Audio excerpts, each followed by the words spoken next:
اس وقت یہ تھا کہ ایک یوٹیوبر ہے وہ ان کو کال کرتے تھے اور وہ یوٹیوبر کال کر کے ان کو کہہ دیتے تھے جی آپ نے فلاں کو انٹرویو نہیں دینا.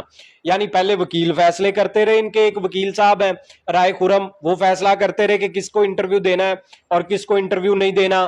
بہت سے صحافیوں نے رابطہ کرنے کی کوشش کی جو کہ آزاد صحافی تھے, جو والدین کے ساتھ بھی ہمدردی رکھتے تھے اور حق اور سچ کے ساتھ بھی وہ وابستہ تھے, اس لیے وہ اس جستجو میں تھے کہ کہیں نہ کہیں سے اگر سچ کا سراغ جو ہے وہ ملتا ہے ان کو تو وہ لازمی اس کو بھی ڈھونڈے.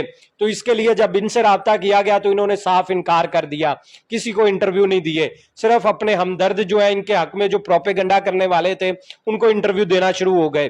اس کے بعد یہ انہی یوٹیوبر کے ہاتھوں بلیک میل ہونا شروع ہو گئے. وہ اس طرح بلیک میل ہونا شروع ہو گئے کہ انہوں نے ان یوٹیوبر کے کہنے پہ جو لوگ ان کے انٹرویوز پہلے کر چکے تھے, ان میں ایک عمران علی بھی تھا, اس کا انٹرویو جب ہونا تھا وہ انٹرویو بھی رکوا دیا گیا. دعا اور ظہیر کا انٹرویو عمران علی نے بعد میں دوبارہ ریکویسٹ کی تھی, وہ انٹرویو بھی رکوا دیا گیا. اور باقاعدہ طور پر اس کے میرے پاس ثبوت موجود ہے کہ جو ظہیر کا بھائی شبیر ہے وہ صاف خود کہہ رہا ہے ایک بندے کو کہیں نہ کہیں بیٹھ کے, اس کی آڈیو میرے پاس موجود ہے کہ وہ کہتا ہے کہ مجھے منع کیا گیا ہے ایک یوٹیوبر کی جانب سے جن کا چینل ہے نیوز ٹوڈے ایچ ڈی, اور انہوں نے مجھے صاف الفاظ میں منع کیا کہ آپ نے کسی کو انٹرویو نہیں دینا. اس کا مطلب ہے کہ انہی کی مرضی چلے گی کس کو انٹرویو دینا ہے کہ کس کو نہیں. تو اب کورٹ کے جو فیصلے ہیں اب وہ بھی ان کے مطابق پھر ان سے پوچھ کے کریں. اب عوام آپ کو گالیاں دے رہی ہے, آپ کی شکل نہیں دیکھنا چاہتی قوم, آپ اس وقت قوم کے سامنے کیا ہے, آپ کی کیا عزت ہے. اس وقت لاہور میں آپ کو کوئی کرائے پہ گھر دینے کے لیے تیار نہیں ہے, لوگ آپ کی شکل سے اتنی نفرت کر رہے ہیں. تو یہ نفرت آپ کے خلاف اس وجہ سے بھی زیادہ ہے کہ آپ نے جو یہ پروپیگنڈے کیے تھے, آپ پاک صاف ہوتے, آپ ہر یوٹیوبر ہر صحافی کا سامنا کرتے, ان کو خود بلاتے کہ آپ ہمارے خلاف ویڈیوز بنا رہے ہیں, آئیے ہمارا موقع بھی لیں, ہم سے وہ سارے سخت سوالات کریں جو کہ آپ پوچھنا چاہتے ہیں. ہمیں کوئی مسئلہ نہیں ہے کیونکہ ہمارے پاس چھپانے کے لیے کچھ نہیں ہے. لیکن جب چھپانے کے لیے بہت کچھ تھا, یعنی کہ ٹیکسی والا جھوٹ بولا اور ظہیر یہاں پہ تھا, ظہیر کو پتہ ہی نہیں تھا کوئی دعا زارہ آ رہی ہے, تو یہ سارے آپ نے قوم کے سامنے جھوٹ بولے. اب وہ جھوٹ پکڑے گئے ہیں. اب زنیرہ ماہم ہو, وہ کوئی اور یوٹیوبر ہوں, وہ سارے یوٹیوبر کو قوم سے اب معافی مانگ لینی چاہیے. تو ابھی جو ہے ایک نام سامنے آ رہا ہے کہ کوئی کرنل رینک کے آفیسر ہیں, کوئی ریٹائرڈ شاید کرنل ہے, ان کا اس کیس سے کیا تعلق ہے؟ جو 33 نام آئے ہیں کیس کے اندر کہ ان سے تفتیش کی جائے گی, معاملہ ہوگا. ابھی جو پہلی رپورٹ درج ہوئی اس میں تو ان کو نہیں شامل کیا گیا, لیکن تفتیش میں ان کو شامل کیا جا رہا ہے. یہ کون شخص ہیں اور ان کی کیا حقیقت ہے, کیا تعلق ہے اس کیس کے ساتھ؟ جو کرنل ریٹائرڈ صاحب ہیں وہ ہمارے بڑے عزیز دوست ہیں, بھائی ہیں ہمارے. کرنل ریٹائرڈ عبید صاحب چیف سیکیورٹی آفیسر ہیں پنجاب یونیورسٹی کے. تو چونکہ جب پنجاب یونیورسٹی کے اندر اداروں نے اندر جانے کی کوشش کی تھی تو کرنل عبید صاحب نے صاف منع کر دیا تھا. اب ان سے شامل تفتیش ان سے یہی کیا جائے گا نا کہ جناب آپ اپنا آگے بیان دے دیں پنجاب یونیورسٹی کے بیہاف پہ کہ یہ سارا کیا معاملہ تھا, آپ کیا سیکیورٹی دے رہے تھے, کیا وہ اندر موجود تھے اس وقت, کیا آپ کے پاس آئے تھے, آپ کے پاس اس حوالے سے جو معلومات ہیں وہ سامنے آنی چاہیے. لیکن کرنل عبید صاحب کا آپ کو بتا دیں کہ وہ تھوڑے اسٹرکٹ قسم کے آدمی تو ہیں ہی ہیں.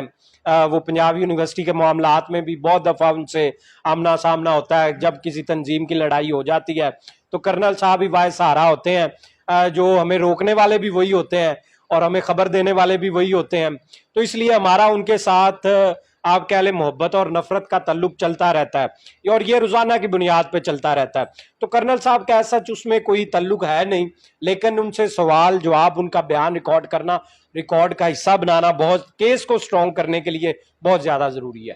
تو ابھی آپ کو کیا لگ رہا ہے کہ جو شبیر ہے اور ان کی والدہ ہے وہ اس کیس میں کس حد تک پھنس چکے ہیں اور ان کو کیا سزا ہو سکتی ہے؟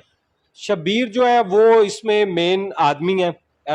دیکھیں والدین سب کے برابر ہوتے ہیں. ان کی والدہ بیچاری نے سوچا بھی نہیں ہوگا, ٹھیک ہے, بیٹوں نے زور ڈالا ہوگا, والدہ بچوں کے ساتھ ہوتی ہے. بات ہے شبیر کی. اصل میں شبیر اس میں چونکہ برابر کا ملوث ہے, اس میں برابر کا گناہ ہے کیونکہ وہ بھی ایک اغوا کار ہے. آپ یہ سب سے پہلے ذہن نشین کر لیں کہ ظہیر اغوا کار نہیں ہے, شبیر بھی اغوا کار ہے اور وہ بھی نامزد ہے. اس کے بعد صرف یہ نہیں ہے اس کا جرم, وہ گواہ بھی ہے اس جعلی نکاح نامے کا.